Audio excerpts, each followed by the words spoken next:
दोस्तों नमस्कार, स्वागत है आप सभी का। एक बार फिर से चले जानते हैं बिहार की ताजा खबरों को। लेकिन उससे पहले अगर आपने अभी तक इस चैनल को सब्सक्राइब नहीं किया तो सब्सक्राइब कर लें, जिससे कि आपको बिहार की ताजा खबर रोजाना मिलती रहे। सबसे पहली खबर, हाजीपुर में अतिक्रमण मुक्त करवाने गई पुलिस पर हमला, कई लोग हुए घायल। कोर्ट के आदेश पर पहुंची थी टीम। महुआ थाने की पुलिस कोर्ट के आदेश पर थाना क्षेत्र के मुकुंदपुर मंगरू चौक के नजदीक अतिक्रमण जमीन को मुक्त करवाने को लेकर बुलडोजर लेकर पहुंची थी। तभी महिला पुरुष आक्रोशित हो गए और पुलिस टीम पर हमला कर दिया। हमला होते देख पुलिस अधिकारी दौड़कर इधर उधर भागकर जान बचाने लगे और जब भारी संख्या में पुलिस बल पहुंची तो भी जमीन को अतिक्रमण मुक्त नहीं करवाया जा पाया और कुछ जमीन पर फिलहाल अतिक्रमण किया हुआ है। अगली खबर, नालंदा में विधि व्यवस्था संधारण को लेकर नालंदा के एसपी अशोक मिश्रा ने 26 पुलिस अधिकारी का तबादला कर दिया। लंबे समय से एक ही थाने में पदस्थापित 16 एसआई जबकि 10 एएसआई का तबादला किया गया। सभी पदाधिकारी जो हैं 24 घंटे के अंदर योगदान करने का निर्देश उन्हें दिया गया है। चंडी थाना के दरोगा राकेश कुमार रंजन को मानपुर थाना ट्रांसफर किया गया। चंडी थाना के दरोगा अनिरुद्ध पांडे को बिंद थाने में पदस्थापित किया गया है और एकंगरसराय थाने के सिद्धेश्वर राम को सरमेरा थाना भेजा गया। सरमेरा थाना के दरोगा हरेंद्र कुमार सिंह को एकंगरसराय थाने में तैनात किया गया है। अगली खबर, ईवीएम में उलटफेर की वजह से जीती भाजपा। कांग्रेस सांसद डॉक्टर जावेद आजाद ने कहा कि वरना हमारी नहीं होती हार। किशनगंज में कांग्रेस सांसद डॉक्टर जावेद आजाद ने तीनों राज्य में हार को लेकर ईवीएम मशीन पर सवाल उठाए और कहा कि भाजपा ईवीएम मशीन के उलटफेर की वजह से चुनाव जीती है। बतौर मुख्य अतिथि के रूप में किशनगंज लोकसभा सांसद डॉक्टर मोहम्मद जावेद आजाद एवं सदर विधायक इजहारुल हुसैन उपस्थित रहे। सांसद ने नए कार्यकर्ताओं को माला पहनाकर स्वागत किया। सांसद ने कहा कि भाजपा तीनों राज्य में ईवीएम में उलटफेर करके जीती है, वरना हमारी हार नहीं होती। अगली खबर, पटना में बॉलीवुड के मशहूर सिंगर अरिजीत सिंह का कॉन्सर्ट का नया डेट सामने आ गया है। अरिजीत सिंह का कॉन्सर्ट अब 27 जनवरी 2024 को आयोजित किया जाएगा। पहले ये कार्यक्रम 10 दिसंबर को पटना के गांधी मैदान में होना था, लेकिन इसे पोस्टपोन कर दिया गया था। 10 दिसंबर को पूर्वी क्षेत्रीय परिषद की बैठक थी और जिसमें गृहमंत्री अमित शाह और अन्य राज्य के प्रतिनिधि सामने आए थे। शहर में वीवीआईपी मूवमेंट होने के कारण कंसर्ट को अगले डेट के लिए रिशेड्यूल किया गया है। हालांकि गांधी मैदान में गणतंत्र दिवस की तैयारियों को लेकर जगह उपलब्ध नहीं थी, इस कारण कॉन्सर्ट के वेन्यू को बदल दिया गया। अब अरिजीत सिंह का कॉन्सर्ट जो है वेटनरी कॉलेज ग्राउंड में होगा। बढ़कर बिहार में अब तक की सबसे बड़ी गैर राजनीतिक सभा विकास वैभव के आह्वान पर बेगूसराय में 50,000 लोग जुटे। कहा कि बदलेंगे बिहार। बेगूसराय के जीडी कॉलेज परिसर में ऐतिहासिक जुटान हुई।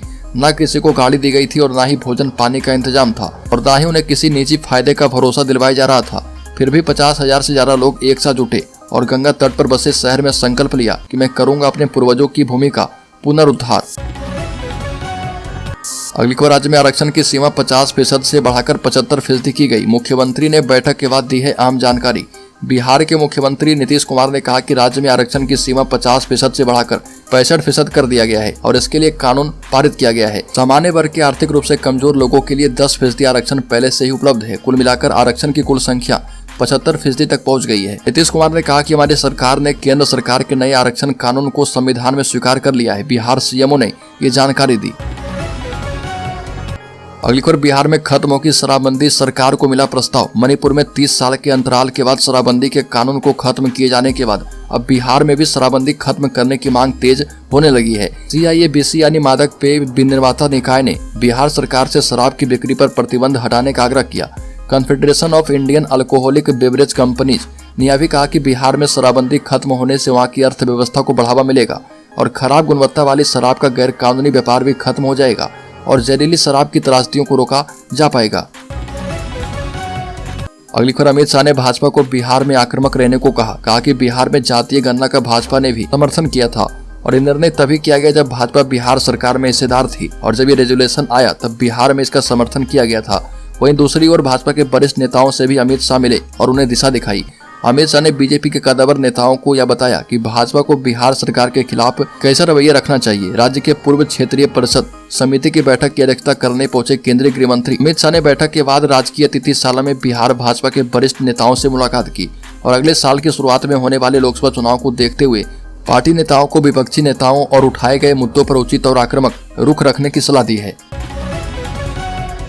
अगली खबर, नीतीश कुमार ने कहा कि हर जाति में मिले हैं गरीब। अमित शाह के सामने उठाया मुद्दा। मुख्यमंत्री सचिवालय स्थित संवाद कक्ष में लगभग 3 घंटे तक चली पूर्वी क्षेत्रीय परिषद की 26वीं बैठक में मुख्यमंत्री नीतीश कुमार ने केंद्रीय गृह मंत्री अमित शाह को हाल ही में बिहार में हुई जाति आधारित गणना की आई रिपोर्ट के बारे में विस्तार से बताया। मुख्यमंत्री ने कहा कि वो चाहते थे कि केंद्र सरकार जाति आधारित गणना करवाए और आरंभ से ही इसके लिए हम लोग प्रयासरत थे, पर केंद्र सरकार के द्वारा इस पर विचार नहीं किया गया। राज्य सरकार ने अपने संसाधनों से जाति आधारित गणना करवा ली है। अगली खबर, बिहार में टॉपर घोटाले के आरोपी बच्चा राय की बढ़ सकती है मुश्किलें, ईडी के हाथ लगे हैं काली कमाई के ठोस सबूत। बिहार में टॉपर घोटाले के मुख्य आरोपित रहे अमित कुमार उर्फ बच्चा राय की मुश्किलें और भी बढ़ने वाली है। अवैध तरीके से 100 से अधिक संपत्तियों में निवेश के मामले में ईडी जब्त दस्तावेज को आधार बनाकर बच्चा राय के परिवार के लोगों से पूछताछ की तैयारी कर रही है। जांच एजेंसी की टीम ने बच्चा राय के वैशाली स्थित 3 ठिकानों पर छापेमारी की थी। छापेमारी के दौरान बच्चा राय के ठिकानों से ईडी ने 3 करोड़ नगद के साथ ही 100 से अधिक संपत्तियों में निवेश के दस्तावेज के साथ दूसरे कई अहम दस्तावेज बरामद किए थे। अगली बड़ी खबर, बिहार में पाकिस्तानी फंडिंग का नेटवर्क खंगाल रही पुलिस। भारत में 100 करोड़ से अधिक का हो चुका है ट्रांजैक्शन।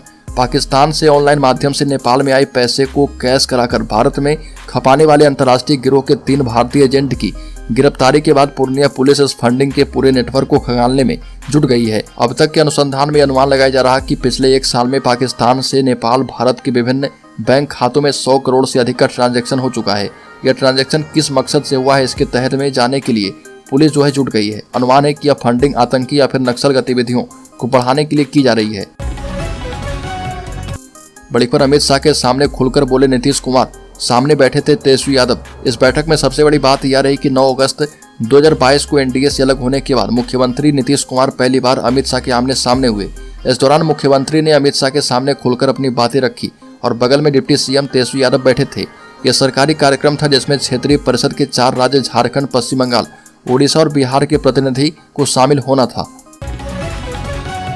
साथ ही अगली खबर की बात करें तो बिहार के बांका में प्रार्थना सभा की आड़ में मतांतरण का खेल, आरएसएस एवं धार्मिक नेताओं के पहुंचने पर किया गया हाई वोल्टेज ड्रामा। बिहार के बांका में धौनी रेलवे स्टेशन के पीछे मतांतरण करवाए जाने की सूचना पर राष्ट्रीय स्वयंसेवक संघ एवं सनातन धर्म के लोग मौके पर पहुंचकर रुकवाया और जानकारी के मुताबिक उक्त जगह रेलवे विभाग की जमीन पर झोपड़ी बनाकर अंदर में करीब 2 वर्षों से प्रार्थना सभा की आड़ में धर्म परिवर्तन करवाया जा रहा था। जानकारी के मुताबिक उक्त जगह रेलवे विभाग की जमीन पर झोपड़ी बनाकर अंदर में करीब 2 वर्षों से प्रार्थना सभा की आड़ में धर्म परिवर्तन करवाया जा रहा था। प्रलोभन देकर बहलाकर धर्म परिवर्तन करवाया जा रहा था। स्थानीय लोगों का कहना है कि बीमारी एवं झाड़ फूक प्रार्थना के माध्यम से हटाने की भी बातें सामने आ रही है। अगली खबर, बिहार में राजद की आधा दर्जन सीटों पर लग सकता है ग्रहण। लोकसभा चुनाव में इंडिया गठबंधन का एक प्रमुख घटक दल राजद को इस बार पिछली दफा 2019 के लोकसभा चुनाव की तुलना में कम से कम आधा दर्जन सीटों पर दावा छोड़ना पड़ सकता है। पिछली बार 2019 के लोकसभा चुनाव में राजद ने राज्य की 40 सीटों में से 19 पर अपने उम्मीदवार खड़े किए थे। 2024 के लोकसभा चुनाव में राजद इंडिया गठबंधन का प्रमुख घटक दल है और इसमें जदयू भी एक बड़ा हिस्सेदार है। जदयू के पास लोकसभा की 16 सीटें हैं। बड़ी खबर, जल जीवन हरियाली अभियान से गया जिले की बदली सूरत। कई पोखर तालाब का हुआ जीर्णोद्धार, किसानों को बढ़ी सिंचाई की सुविधा। बिहार के मुख्यमंत्री की महत्वाकांक्षी योजना जल जीवन हरियाली अंतर्गत गया जिले में लघु जल संसाधन विभाग के द्वारा जल संचयन से संबंधित कई बड़े बड़े संरचनाओं का निर्माण करवाया गया। इन संरचनाओं के निर्माण से जल का भरपूर संचयन हो रहा तथा इससे कृषि एवं अन्य कार्य के लिए जल की उपलब्धता बढ़ गई है। चूंकि गया जिला सुखाड़ क्षेत्र रहा है, इस जिले के किसान अपने खेतों को सिंचाई हेतु सिंचित करने के लिए पूरी तरह से आहर, पोखर, पईन जैसे जल संरचनाओं पर निर्भर रहते हैं। अगली खबर, अमित शाह ने कहा कि कास्ट सर्वे में रोड़ा अटकाने की कोई मंशा नहीं थी। नीतीश कुमार के सामने पीएम मोदी के विजन पर की चर्चा। केंद्रीय गृह मंत्री अमित शाह ने कहा कि बिहार सरकार के द्वारा करवाए गए जाति आधारित सर्वे में रोड़ा अटकाने की केंद्र सरकार की कभी कोई मंशा नहीं रही। जब बिहार में भाजपा सत्ता में भागीदार थी, उसने जाति आधारित गणना का समर्थन किया था और राज्यपाल ने बिल को स्वीकृति दे दी। लेकिन जाति आधारित गणना को लेकर कुछ मुद्दे हैं और आशा है कि राज्य सरकार उन्हें सुलझा लेगी। अमित शाह पटना में आयोजित 26वीं पूर्वी क्षेत्रीय परिषद की बैठक में बोल रहे थे। बड़ी खबर, राजधानी पटना में पुरानी पेंशन की मांग को लेकर अब कई संगठन सड़क पर उतरकर प्रोटेस्ट कर रहे। वहीं पुरानी पेंशन योजना यानी ओपीएस लागू करने की मांग को लेकर भोजपुरी लोक गायिका नेहा सिंह राठौर पटना पहुंची और यहाँ पर लोक गायिका भी अपने अंदाज में गीत गाकर मोदी सरकार से ही पुरानी पेंशन लागू करने की मांग की। गाना के जरिए उन्होंने कहा कि अगर देश में पुरानी पेंशन लागू नहीं होगी तो फिर से नरेंद्र मोदी की सरकार फिर से गद्दी नहीं पा सकती है। और मानवाधिकार दिवस के अवसर पर पटना में ओपीएस लागू करने की मांग को लेकर प्रोटेस्ट किया गया। पुरानी पेंशन मांग को लेकर गर्दनीबाग संजय गांधी स्टेडियम में हजारों लोग पहुंचे थे। अगली खबर, शिक्षा माफिया बच्चा राय के घर नोटों का पहाड़ बरामद, गिनती करते करते हाफी मशीनें। ईडी ने बड़ी कार्रवाई करते हुए बिहार बोर्ड टॉपर घोटाले के मुख्य आरोपित एवं वैशाली निवासी अमित कुमार उर्फ बच्चा राय के 3 ठिकानों पर छापेमारी की। निदेशालय की यह कार्रवाई भगवानपुर के किरतपुर राजा राम स्थित बच्चा राय के निवास, बिशुन राय कॉलेज और बिशुन राजदेव ट्रेनिंग कॉलेज में एक साथ हुई। ईडी को छापेमारी में 3 करोड़ से अधिक नगद राशि मिली है, जिसके लिए नोट गिनने की मशीनें मंगाई गई है। बढ़कर मुख्यमंत्री सचिवालय स्थित संवाद कक्ष में लगभग 3 घंटे तक चली पूर्वी क्षेत्रीय परिषद की 26वीं बैठक में मुख्यमंत्री नीतीश कुमार ने केंद्रीय गृह मंत्री अमित शाह से हाल ही में बिहार में हुई जाति आधारित गणना की आई रिपोर्ट के बारे में विस्तार से बताया। मुख्यमंत्री ने कहा कि वह चाहते थे कि केंद्र सरकार जाति आधारित गणना करवाए। आरंभ से ही इसके लिए प्रयासरत थे, पर केंद्र सरकार के द्वारा इस पर विचार नहीं किया गया। जाति आधारित गणना के आंकड़े बताने के क्रम में मुख्यमंत्री ने बताया कि बिहार में कुल आबादी 13,07,25,310 है। मुख्यमंत्री ने बताया कि जाति आधारित गणना करवाने के बाद आर्थिक सर्वे के मुताबिक सभी जातियों में गरीबी पाई गई है।